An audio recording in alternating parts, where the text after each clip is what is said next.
In Business Central, you can create inventory picks using a push strategy or a pull strategy, meaning if the purchasers are creating the inventory put away or if the warehouse people are creating it.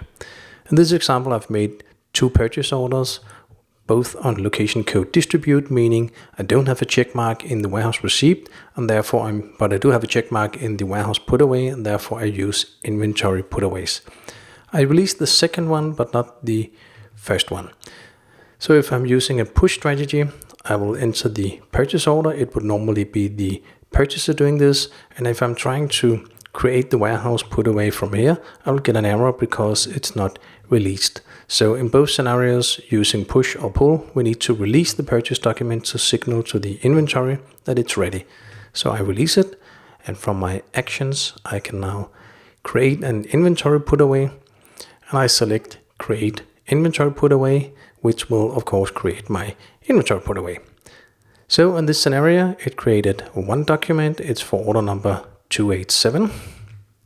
So if I'm searching for my inventory putaways, inventory put away documents, I can see here the document that it made for source number 287, my purchase order, and I can open the inventory put away, handle it from in here. So this is a push strategy made by the purchaser. The alternative would be for the warehouse people to create manually a new inventory put away. The location code comes from the warehouse employee setup related to the user. And from here, I could just select process and get source documents. And here the source documents applies to purchase orders, sales return orders, or transfer orders, inbound transfer orders. And here I can find my purchase order 286, which is released, and it's only on the list because it's released, and it selects the put away document. So this is a pull strategy. So the purchaser will release the purchase order and the warehouse people will fetch it.